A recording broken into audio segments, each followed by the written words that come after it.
Ayat yang ke-11 sudah ketemu? Yang sudah katakan amin. Amin. Berarti sudah ketemu semua. Ya, kita baca bersama-sama yang keras ya. Hitungan ketiga, 1, 2, 3. Ya Tuhan dan Allah kami, Engkau layak menerima puji-pujian dan hormat dan kuasa, sebab Engkau telah menciptakan segala sesuatu, dan oleh karena kehendak-Mu semuanya itu ada dan diciptakan. Amin. Ada lagunya ya. Yesus Tuhan dan Allah kami, Engkau layak menerima pujian, hormat dan kuasa, sebab Kau telah ciptakan segalanya. Nanti konser. Nah, jadi itu tadi lagunya ya. Semua diciptakan oleh Tuhan, langit, bumi, dan segala isinya. Ya, langit, bumi, dan segala isinya diciptakan oleh Tuhan. Dan Tuhan punya maksud, Tuhan punya tujuan dari menciptakan segala sesuatu yang ada di dunia ini. Contoh, Tuhan menciptakan matahari. Gunanya untuk apa Bapak Ibu? Menerangi siang hari. Ya, menjadi penerang di siang hari. Tetapi guna dari matahari bukan hanya menjadi terang di siang hari, tetapi banyak sekali manfaat dari matahari untuk tubuh Bapak Ibu. Kalau pagi-pagi berjemur, mengandung banyak vitamin D. Ya, kalau pagi hari Bapak Ibu Saudara berjemur, maka disarankan sama dokter supaya sebentar juga boleh berjemur. Jangan takut hitam. Kalau matahari pagi tidak menghitamkan, ya, tumbuh-tumbuhan, pohon-pohonan, semua yang ada, yang hidup, yang disebut makhluk hidup, membutuhkan sinar matahari. Maka ada tujuannya matahari diciptakan oleh Bapak Ibu. Ada yang pakai jam tangan? Enggak ya. Ya, saya ada jam tangan, tapi saya tidak terlalu suka memakai ribet ya. Ya, jadi enggak terlalu ini ya. Tapi selalu pasang alarm kemanapun pergi. Kalau ada jadwal dan kegiatan lain sebagainya, biasa mbak alarm ya mengingatkan saya. Nah, jam tangan juga diciptakan ada tujuannya, benar? Saya pernah punya jam tangan, tapi baterainya mati. Ya. Akhirnya saya pakai. Buat apa? Gaya dong, anak muda ya kan, biar kelihatan pakai jam tangan. Ya, oh kelihatannya keren, gaya. Tapi tahu Bapak Ibu Saudara, tiba-tiba ada orang tanya, Mas, sampai jam 9 gitu ya. Karena jam saya mati, saya jawabnya isi jam mati. Ya, karena udah nggak berfungsi. Fungsi jam tujuan diciptakan untuk menunjukkan waktu, memberitahukan, nih loh waktunya jam sekian. Nah, jadi kalau jam sebenarnya sudah nggak ada pada fungsinya, memang kalau dipakai tadi gaya. Saya berikan jamnya bagus, harganya mahal. Ya, saya lihat, wah harganya kurang lebih buat saya harga 600-700 ribu itu mahal ya. Karena saya biasa beli jam palingnya 200 ribu itu sudah lumayan lah, bagus ya. Tapi ketika saya belikan harganya kurang lebih 600-700, jadi saya pikir bagus, kalungnya bagus, modelnya bagus, dipakai sekalipun sudah nggak berfungsi. Tetapi ketika ada orang bertanya, jam berapa Mas? Saya nggak tahu jam berapa, dan akhirnya malu. Ya, Bapak Ibu Saudara semua punya handphone? Ya, kalau handphone sekarang disebut smartphone karena semuanya ada. Tapi di zaman saya dulu, ya zaman saya dulu, kayak tua banget saya ini, di zaman saya dulu. Ya, tapi di masa saya pertama kali punya handphone saya Nokia yang itu loh, yang ada antenanya itu, yang buat mau gebuk anjing-anjing mati itu. Ya, handphone yang besar ya. Di bawah itu kayak gaya banget, ya kan, gaya dipakai kemana-mana gitu. Wah, keren nih saya punya handphone. Pas ada SMS masuk, SMS-nya diganti ringtone yang panjang biar kelihatan kayak ada orang telepon. Padahal cuma SMS ya buat gaya-gaya handphone dipakai. Nah, jadi sesuatu yang diciptakan ada maksud dan tujuan. Tetapi ketika sesuatu diciptakan sudah tidak tahu lagi tujuannya mau untuk apa, maka dia tidak ada gunanya lagi. Sama seperti kehidupan kita. Kita semua diciptakan oleh Tuhan karena Tuhan punya tujuan. Seringkali ketika kita membicarakan tentang tujuan hidup yang Tuhan rencanakan dalam hidup kita tidak bisa menjelaskan secara spesifik apa tujuannya Tuhan menciptakan kita. Yang kita tahu ya udahlah, saya hidup untuk memuliakan Tuhan saja. Ya, sehingga ketika ditanyain, kamu hidup untuk apa? Untuk memuliakan Tuhan. Kalau memuliakan Tuhan, ditanya lagi secara spesifik, memang gimana sih memuliakan Tuhan itu? Ya, sebagian dari banyak orang percaya tidak bisa memberi jawaban tentang hal ini. Sehingga akhirnya banyak orang percaya hidupnya ya sudah, karena saya adalah orang Kristen, yang penting ibadah gereja dan lain sebagainya. Tetapi mereka tidak bisa menikmati hidup sesungguhnya di dalam. Maka orang yang bisa menikmati hidup sesungguhnya di dalam Tuhan dan di dalam dunia ini adalah orang-orang yang mengerti tujuan Tuhan atas kehidupan. Menjadi perenungan buat kita, Bapak Ibu, sudahkah kita mengerti tujuan Tuhan dalam hidup kita? Maka tema tadi renungannya baca bersama-sama yang paling atas, ya, alasan kita ada di dunia ini, yang paling atas ya. Terus yang paling atas paling masuk judul ya. Ya, kita baca bersama-sama 1, 2, 3. Direncanakan bagi kesenangan Allah. Sekarang pertanyaannya buat Bapak Ibu. Bapak Ibu hari-hari ini hidupnya lagi senang enggak?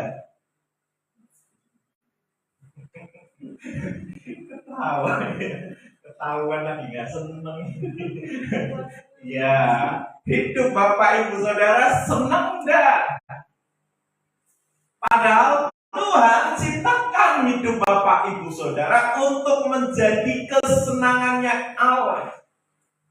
Tempat di mana Allah ingin setiap hari, setiap waktu mencurahkan kasih-Nya, mencurahkan perhatiannya, mencurahkan perlindungannya, mencurahkan anugerahnya, mencurahkan berkat-berkatnya, dengan harapan anak-anak Tuhan bisa senang ketika hidup di dunia ini. Maaf, ketika saya berbicara tentang senang, bukan berarti tanpa persoalan masalah. Ya, tetap ada persoalan masalah. Maka ketika ada orang bertanya, kapan masalah itu nggak ada? Maka jawabannya sederhana, masalah nggak ada kalau kamu sudah innalillahi wa inna ilaihi raji'un. Itu sudah nggak ada masalah lagi. Tetapi itu juga masih sebenarnya kalau nggak hidup di dalam Tuhan, masalahnya api neraka. Ya. Nah, jadi Bapak Ibu Saudara, ini penting untuk kita mengerti dan pahami bersama. Nah, klik di bawahnya. Hal yang menarik dari rencana Tuhan menjadikan kita pribadi-pribadi yang hidupnya berbahagia di dunia ini. Karena memang itu rencana Tuhan. Bapak Ibu Saudara tahu kenapa ada penciptaan hari pertama, ada hari kedua, ada hari ketiga, ada hari keempat, ada hari kelima, ada hari keenam. Dan kenapa menjadi pertanyaan, kenapa manusia diciptakan yang paling akhir? Karena Tuhan mau menyiapkan segala sesuatu yang dibutuhkan manusia selama ia hidup di dunia. Maka keperluannya disiapkan dulu sama Bapa di surga. Kalau Bapak Ibu Saudara ngerti ini luar biasa. Bukan hanya keperluannya saja disiapkan, tetapi tempat tinggalnya saja Tuhan ciptakan, Tuhan buat khusus. Bahkan dinamakan taman. Tahu Bapak Ibu Saudara, ketika ada pikiran bicara tentang taman, taman itu tempat yang seperti apa? Tempat yang indah, terawat, bagus. Maka di Purwokerto ini ada taman, namanya Taman Kota. Ada beberapa taman kota di Purwokerto, tempatnya bagus-bagus, lumayan. Bagus, banyak orang jalan-jalan. Taman Anda Pangrengan, Taman Mas Kemambang, dibuat bagus. Terus Taman Pojok Kota sana, nggak tahu taman mana lagi yang saya tahu di Purwokerto baru 2 itu. Karena masih ada banyak taman yang lain, ya. Nah, jadi ketika bicara tentang taman itu indah. Maka kita bisa melihat bagaimana Bapa di surga menciptakan manusia dan menempatkan manusia di taman itu. Maka ketika kita membaca firman Tuhan di taman itu, segala sesuatu yang dibutuhkan oleh manusia disediakan oleh Bapa di surga. Makan, minum. Ada 4 sungai, ibu mau minum 4 sungai, bapak-bapak kembung, luas. Semua taman ini dilengkapi dengan pohon yang berbuah untuk makanan manusia. Diciptakan semua, indah, semua tersedia untuk manusia. Jadi Tuhan mau kita menjadi pusat dari kasih-Nya dicurahkan. Tapi kenapa sekarang banyak anak Tuhan hidupnya tidak senang? Karena manusia tidak lagi ada di pusat rencana daripada Tuhan. Kegagalannya adalah karena manusia tidak mengerti rencananya Tuhan dalam kehidupan. Banyak anak Tuhan yang masih gagal. Padahal yang paling menarik adalah di sini dikatakan pada saat kita dilahirkan ke dunia, Tuhan juga hadir di sana. Jadi saat Bapak Ibu Saudara ini lahir ya dari rahim ibu, bukan bapak, Tuhan menyaksikan kelahiran Bapak Ibu sekalipun dia ada di tempat yang tersebut. Dia sudah memperhatikan Bapak Ibu Saudara sejak dari dalam kandungan sampai dilahirkan, bahkan sampai nanti Bapak Ibu Saudara bertumbuh. Dia sudah punya rencana atas kehidupan Bapak Ibu Saudara. Yang menjadi masalahnya adalah kita tidak menyadari kehadiran Tuhan dalam hidup. Kita tidak menyadari bahwa Dia adalah Allah yang peduli, Allah yang memperhatikan, Allah yang mempunyai rancangan. Dia ingin supaya kita hidup di dalam rencana. Masalahnya adalah Seringkali kita tidak ngerti tentang tujuan hidup kita di dunia ini. Kita tidak mau cari tahu. Tapi seringnya kita tahu. Ya, aku tahu ini, anggap urip kayak gini. Berbuat ini, lakukan ini, berusaha itu. Ya, saya tahu hidup saya mau kemana. Tetapi mereka lupa bahwa ada Allah yang maha tentang tujuan hidup. Maka dalam perenungan saya hari-hari ini, saya diingatkan bahwa Tuhan sungguh pusat atas hidup saya. Dia bukan lagi prioritas, tapi dia sumber atas hidup saya. Dia menjadi acuan, menjadi tujuan, menjadi sesuatu yang harus saya kejar. Sekalipun sudah lelah, capek, bekerja seharian, kadang pulang sampai malam, tetapi waktu untuk mencari Tuhan akan tetap saya kerjakan.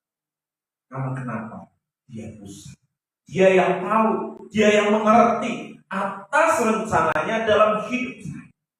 Tuhan membawa sukacita. Maka ketika Bapak Ibu Saudara lahir, dunia senang. Ya. Wah, bahagia, sukacita. Tapi Bapak Ibu Saudara yang lahir tadi masih bayi, ngapain? Nangis. Karena Bapak Ibu Saudara akan menjalani kehidupan yang Bapak Ibu Saudara tidak ngerti. Di alam bawah sadarnya manusia sudah menyadari dunia yang penuh dengan dosa adalah dunia yang mengerikan. Orang-orang yang dewasa, anak-anak yang sudah terlahir dulu, begitu lahir anaknya, ya, wah semua laki-laki, perempuan. Nanti Sela masih penuh 6 bulan lagi. Nanti semua orang bersuka cita menyambut kelahirannya. Tetapi sang bayi begitu lahir dia nangis. Susahnya hidup. Dia sudah melihat akan hari-hari yang akan dilalui di dunia ini. Tetapi sekalipun awal dijalani dengan tangisan, tapi ketika kita mulai mengarahkan hidup kita di dalam Tuhan, di sana ada kebahagiaan. Amen. Karena memang kehidupan pilihan akan dipilih oleh orang-orang yang sudah terlahir itu sendiri. Tapi bagaimana ia mengoperasikan hidup itu, menjalani hidup itu. Maka Bapak Ibu Saudara, ini harapan Tuhan. Tuhan ingin kita menikmati kehidupan di dalam Dia. Inilah rencana Tuhan atas hidup kita. Sekalipun ada tangisan, ada perangan, ada proses yang harus kita lalui, kita jalani. Tapi kalau proses itu kita jalani dengan Tuhan, pasti akhirnya adalah kebahagiaan. Katakan sampai kanan kirinya, kamu harus bahagia. Harus bahagia. Sekalipun kita sedang mengalami kesulitan, karena ada Roh Kudus dalam hidup kita, Dia yang akan memampukan kita untuk melewati. Klik bawahnya guys ya. Maka di sana saya garis tebal, ya. Sebab Engkau telah menciptakan segala sesuatu. Bapak Ibu Saudara diciptakan Tuhan. Itu bukan main-main. Ya, Bapak Ibu Saudara diciptakan bukan untuk bermain. Maksudnya hanya untuk ya udahlah buat memenuhi bumi. Diciptakanlah manusia. Tidak. Di bawahnya klik lagi. Tuhan mau, ya, kita anak-anaknya juga membawa kesenangan untuk Tuhan. Maka prosesnya adalah hidup yang menyenangkan. untuk rencana Tuhan atas kehidupan. Jadi mari jadikan hidup menyembah sebagai gaya hidup. Klik bawahnya lagi. Hidup sebagai menyembah adalah sebagai gaya hidup. Bapak Ibu Saudara, mungkin hari-hari ini bebannya sedang berat, sedang sulit keadaan. Tapi saat Bapak Ibu Saudara ada di hadirat Tuhan, di sana ada kekuatan, di sana ada kesegaran, di sana ada cara pandang yang baru, di sana ada sesuatu yang baru yang bisa kita lihat di dalam Tuhan. Maka inilah alasan kita ada di dunia ini, yaitu untuk kesenangan Allah. Amsal pasal yang ke-10 menjelaskan bagaimana hikmat itu bermain dengan anak-anak Allah. Itu berbicara bagaimana setiap waktu Allah hadir di taman itu. Ia mencurahkan kasih-Nya kepada Adam. Ia mencurahkan kasih-Nya kepada Hawa. Adam dan Hawa menikmati kasih yang daripada Allah dicurahkan dalam hidup mereka selama mereka ada di taman itu. Tapi untuk menyembah Tuhan, Tuhan tidak mau paksa Bapak Ibu Saudara untuk menyembah. Maka kenapa ada pohon pengetahuan yang baik dan yang jahat, di mana manusia diperintahkan untuk memilih untuk taat kepada apa yang Allah katakan, atau memilih untuk menjalani hidup dengan kekuatan sendiri. Pilihan ada di tangan. Allah memberi perintah, semua pohon dalam taman ini boleh kamu makan. Bisa. Buah pengetahuan yang baik dan yang jahat janganlah engkau makan. Pada saat engkau memakannya, pastilah engkau akan. Manusia itu sering kali tidak takut. Kalau ada, ditakut-takutin kayak gitu. Ditakut-takutin tidak takut. Justru malah ini yang seru, yang buat saya mati. Nah, dosa membawa kita kepada kematian. Sudah diberitahu dosa membawa kita kepada kematian, tapi masih tetap juga manusia hidup di dalam dosa. Segala sesuatu yang kita lakukan berlebihan tidak baik juga untuk kita, tapi kita masih tetap juga melakukan dengan masih.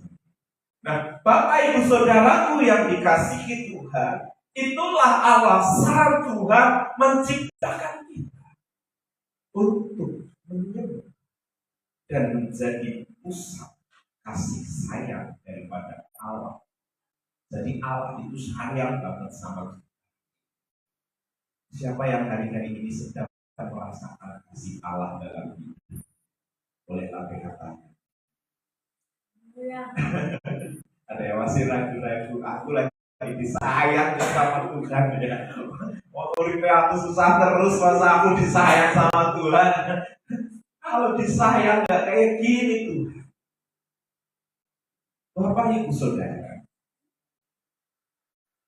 klik ke bawah. Alasan kita ada di dunia adalah untuk kesenangan Allah. Maka kita lihat bersama-sama ada di depan. Ya, diklik bawah. Anda bukan ada karena kebetulan. Saya copy ini sebuah puisi dari buku Purpose Driven. Anda bukan ada karena kebetulan. Kelahiran Anda bukanlah suatu kesalahan atau kesialan.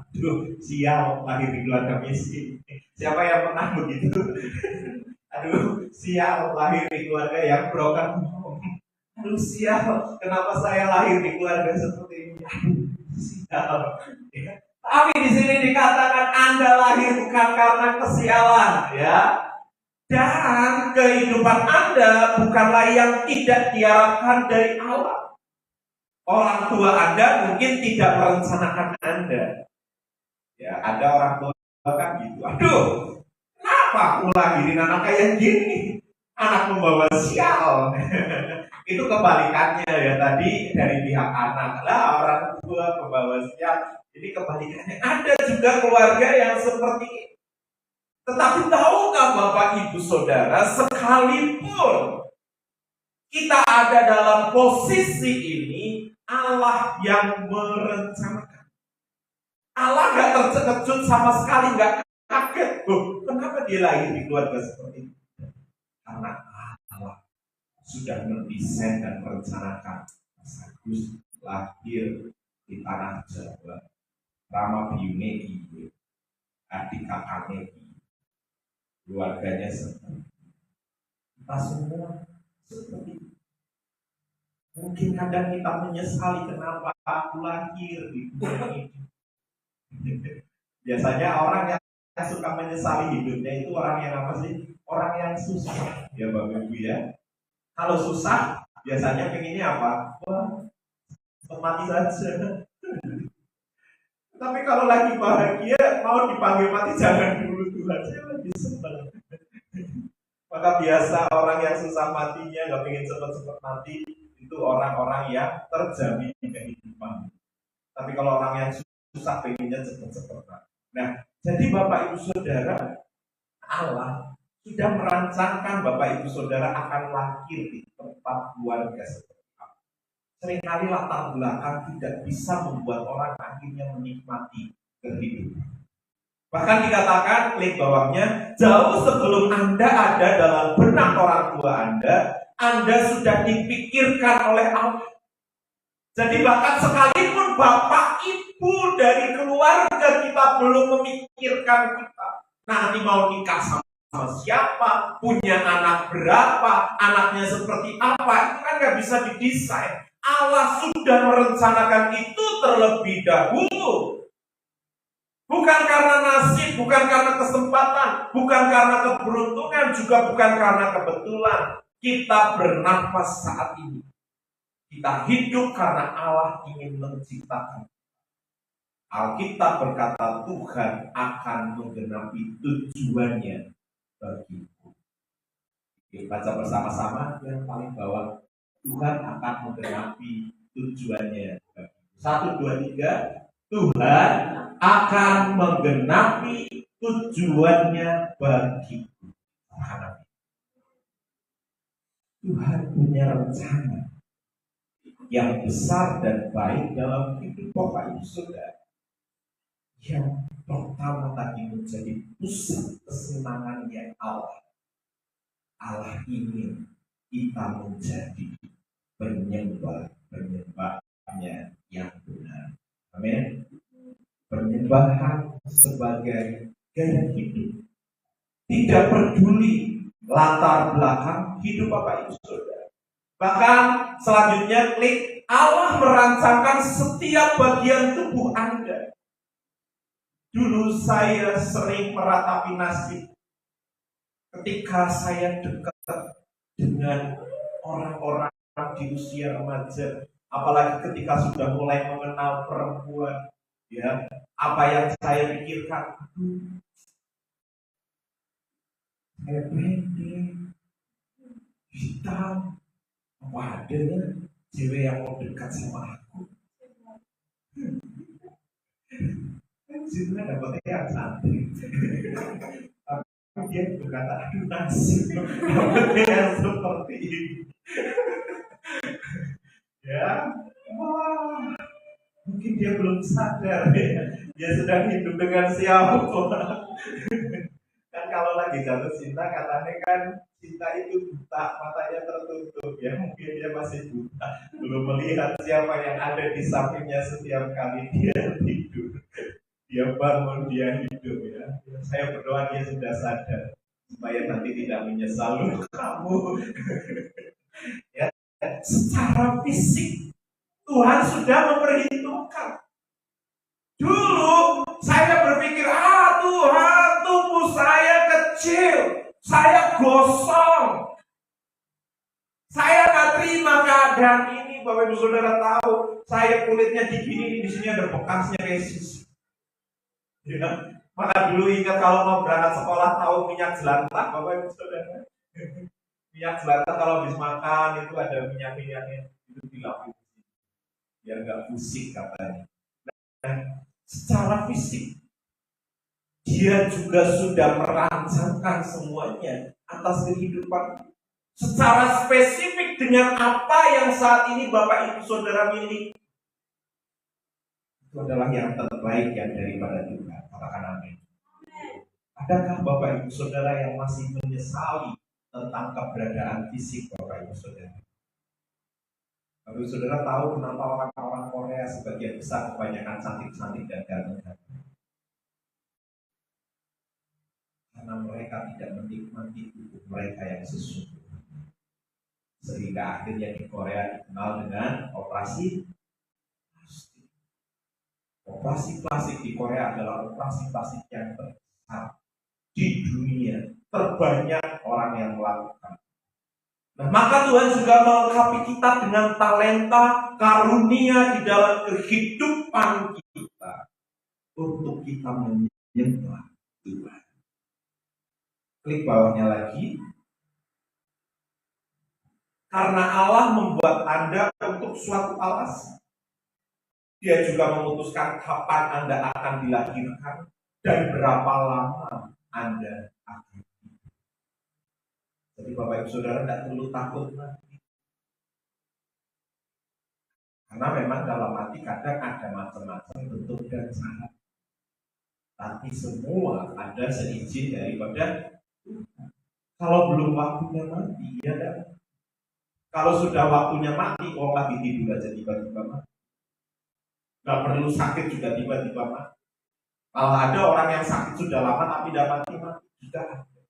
Jadi mati nggak nunggu nanti sakit, mati nggak nanti nunggu tua, mati nggak nunggu nanti lagi susah atau lagi senang. Ya, tapi Tuhan juga tahu kapan waktu kita lahir, bahkan berapa lama kita hidup. Dia sudah merencanakan hari-hari hidup Bapak Ibu Saudara sudah tertulis di dalam buku. Maka kembali kita mari mengecek ke dalam hidup.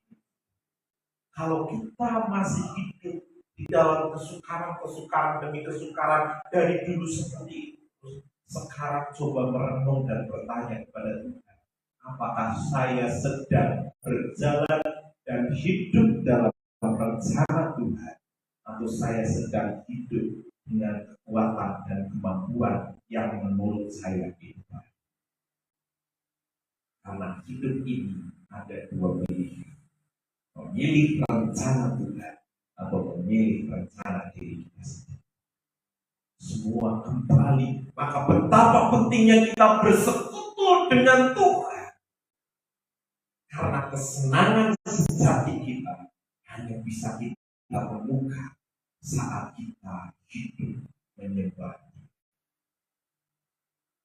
Maka selama kita tidak menjadikan hidup kita sebagai penyembahan di hadapan Tuhan, kita tidak akan bisa menikmati kesenangan hidup seperti apa yang Tuhan rencanakan.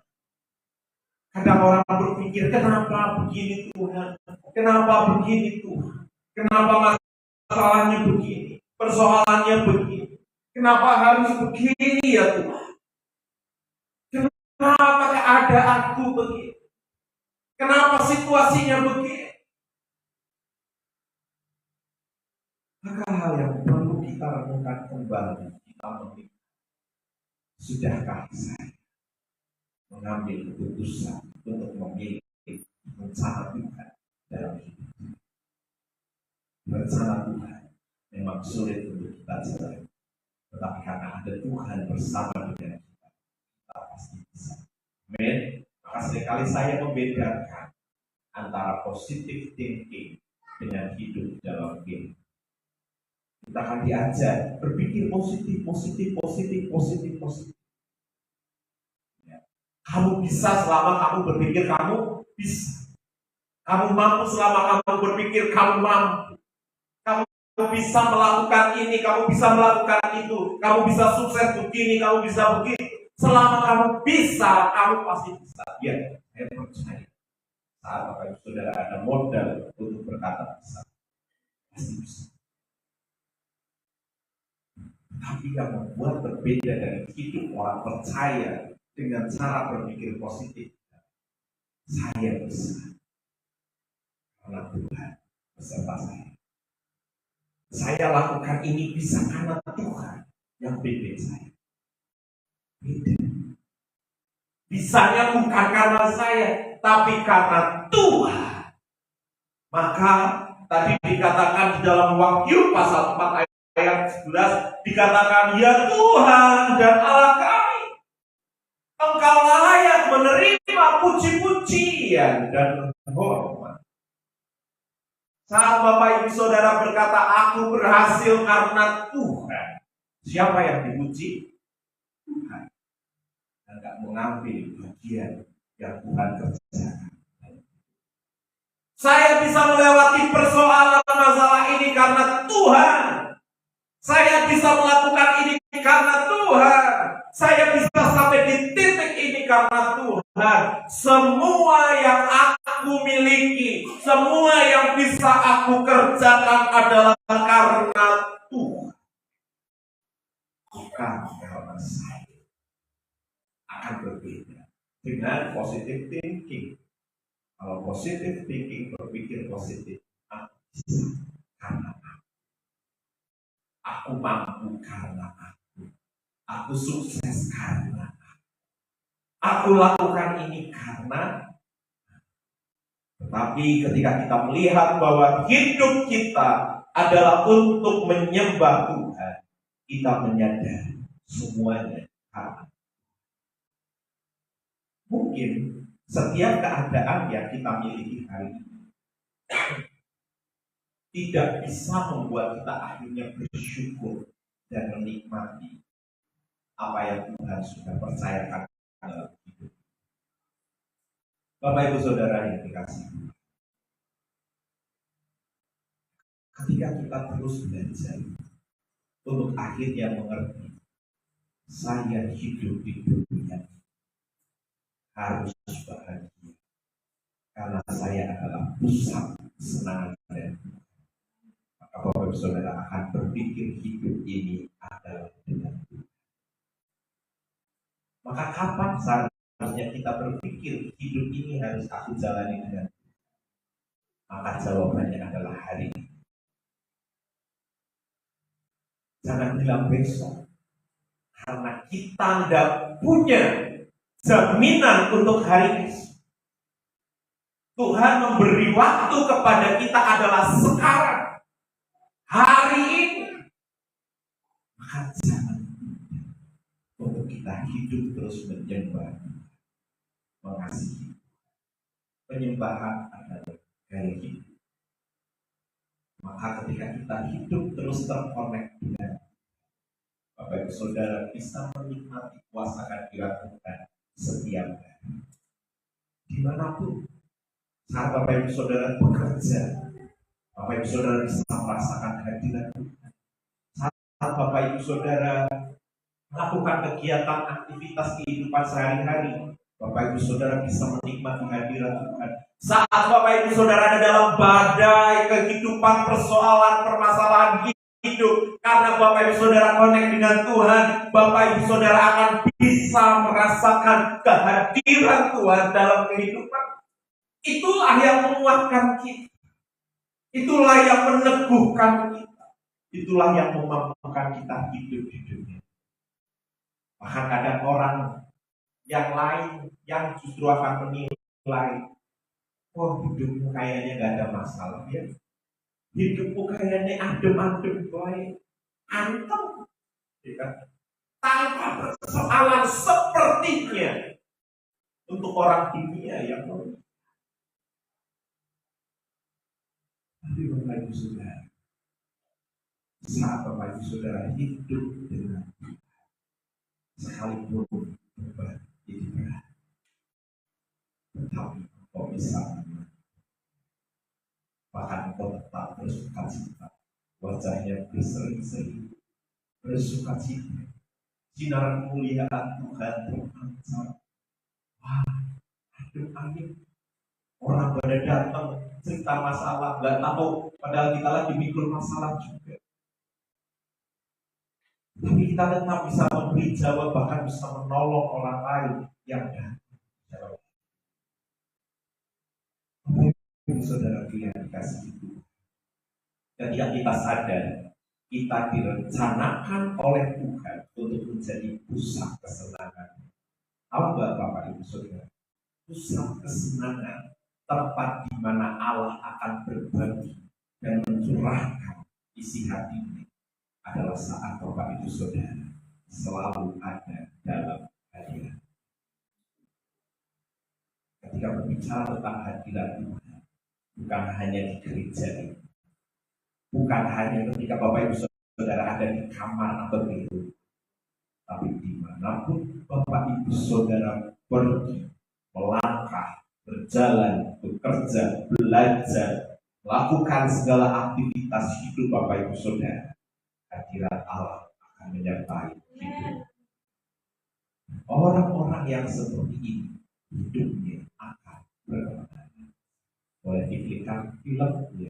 Saya ada satu cuplikan namanya Nick Vujicic. Sebelum dia menyadari hidupnya di dalam rencana Tuhan, ya, dia selalu ada dalam penyesalan. Tapi lihat, ada suara enggak, guys?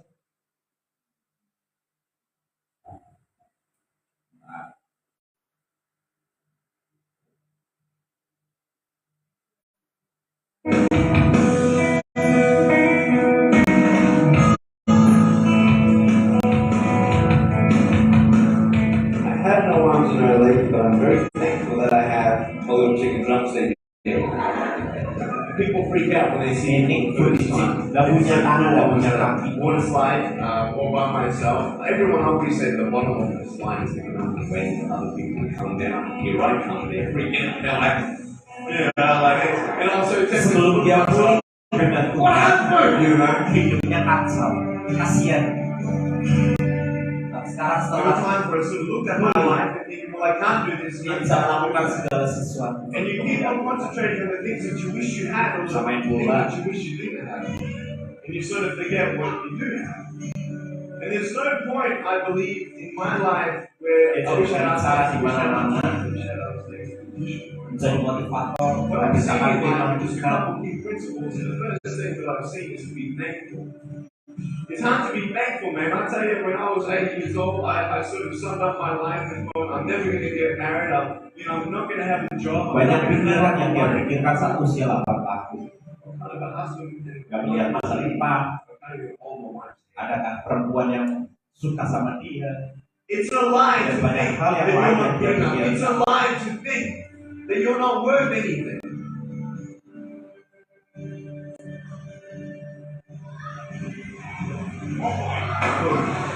Tenang, lompat dari atas. I love life. You know, so many people come and say, "How come you smile so much?" And I'm like, well, it's a long story, but it's very simple at the same time. You see, it's very hard to smile sometimes in life. There are things that happen that you don't know and you don't understand, and you don't know if you're going to get through it. You know, you go through your storms in life, and you don't know how long the storm's going to be. And today I want to share with you some principles that I've learned in my life that you can use yours.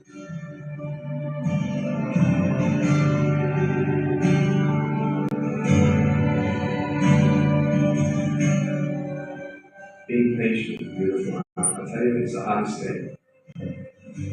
But I realize that then I have hands to hold my wife's hand. But when the time comes, I'll be able to hold her heart. I don't need hands to hold her heart. You know, it is scary to know how many girls have eating disorders. It is scary to know how many people are just angry at life because of their situation at home and angry at others. It's scary to know how many people actually feel like they're worth nothing. Every single girl right here, right now, I want you to know that you ask the Lord just the way you are. And you boys, you're the man. On this DVD, I share my experiences in life of how I've overcome challenges and seen a new, fresh perspective of life. To be thankful, to dream big, and to never give up. I speak to children, youth, and adults about key issues and principles that I've applied in my life that has given me the strength to conquer all that comes before me.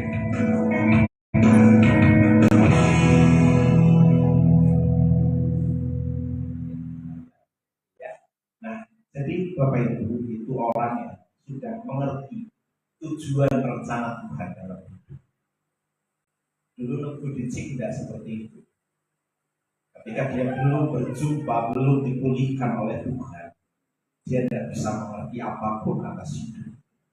Tetapi ketika dia bergumul dengan Tuhan, bahkan dia sudah punya rencana untuk mengakhiri hidupnya bunuh diri. Tapi puji Tuhan, dia berjumpa dengan Tuhan, mengalami Tuhan, dilawat oleh Tuhan, dipulihkan oleh Tuhan, mengerti rencana Tuhan atas kehidupan. Sekalipun dengan kelemahan fisik yang dia punya, akhirnya dia menyadari saya ini berharga, diciptakan Tuhan karena ada tujuan. Salah satu bagiannya adalah untuk menjadi pusat kesenangan Allah. Dan kepuasan menikmati kesenangannya daripada Allah dia temukan hanya ada dalam hadirat, tidak ada di tempatnya. Jadi Bapak Ibu Saudara secara fisik lebih baik dari Nugudicik. Bapak Ibu Saudara secara fisik dan lain sebagainya itu lebih baik. Tapi kita mau bersama melihat rencana Tuhan. Mari berkumpul dengan Tuhan, karena engkau diciptakan untuk menjadi kesenangannya. Jikalau hari ini engkau belum menikmati hidup berbahagia, bersukacita karena Tuhan, ingat dasar bahagia kita adalah karena Tuhan, bukan karena yang lain. Ya, pemain musik saya udah paham. Jikalau engkau belum menemukan kebahagiaan, mungkin karena kita belum seutuh menaruhkan hidup kita di dalam. Karena kita belum mengerti rencananya Tuhan.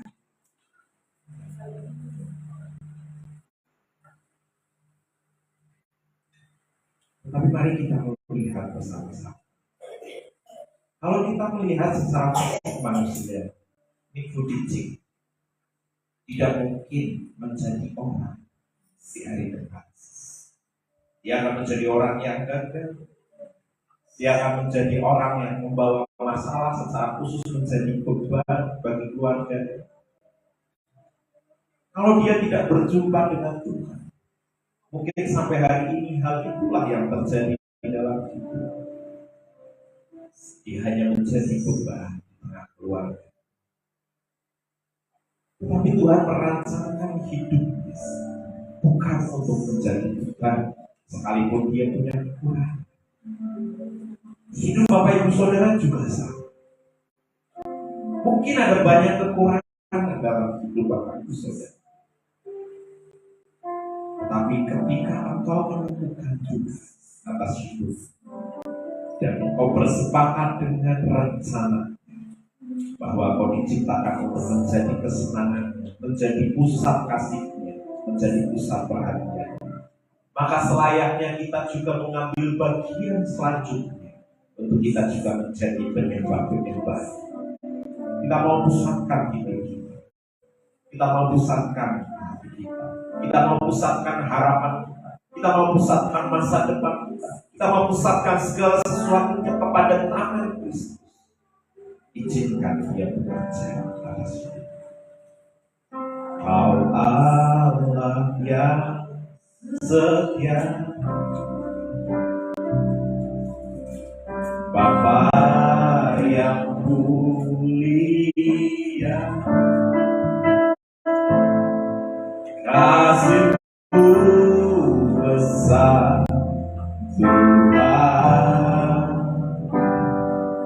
Kau pulihkan hidupku. Allah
tujuan dari hidup kami.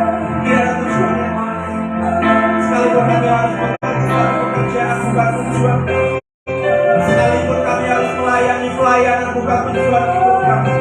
Sekalipun kami harus melakukan perjalanan kehidupan di dunia ini, tapi tujuan kami adalah bagaimana melalui itu semua nama Tuhan ditinggikan, dipermuliakan. Sebab hanya Engkau yang layak menerima segala pengagungan, pujian dari apa yang kami kerjakan, kami lakukan selama kami hidup di dunia ini. Tidak ada tujuan yang lain selain menjadikan Engkau pusat dan tujuan.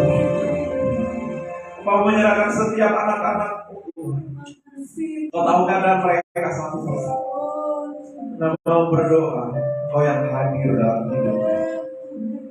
Kau yang akan menguatkan, Kau yang akan menentukan, Kau yang akan menolong, memimpin setiap langkah kegerakannya. Segala bentuk kegagalan digantikan dengan keberhasilan dalam nama Yesus. Segala sesuatu yang bukan berasal daripada Tuhan digantikan dengan hal yang ilahi yang daripada Tuhan. Segala bentuk kutukan diputuskan, dilepaskan, diganti dengan kemerdekaan. Kami semua adalah orang-orang yang merdeka di dalam Tuhan. Segala bentuk keraguan digantikan dengan kepercayaan di dalam nama Yesus. Segala kelemahan digantikan dengan kekuatan. Segala sakit penyakit digantikan dengan kesembuhan. Utang piutang digantikan dengan sesuatu yang baru, dipulihkan secara ekonomi di dalam kehidupan umat-umat, mengalami lawatan, terobosan, pemulihan di dalam kehidupan. Mereka akan menjadi orang-orang yang berkemerdekaan di dalam keuangan ekonomi mereka, dan di dalam seluruh keberadaan hidup mereka. Mereka akan menjadi orang-orang yang menang karena mereka menyadari mereka adalah pusat dari kesenangan Allah itu sendiri. Sehingga kami mendedikasikan hidup kami sebagai penyembah-penyembah. Tidak ada tujuan lain dalam hidup ini selain menyenangkan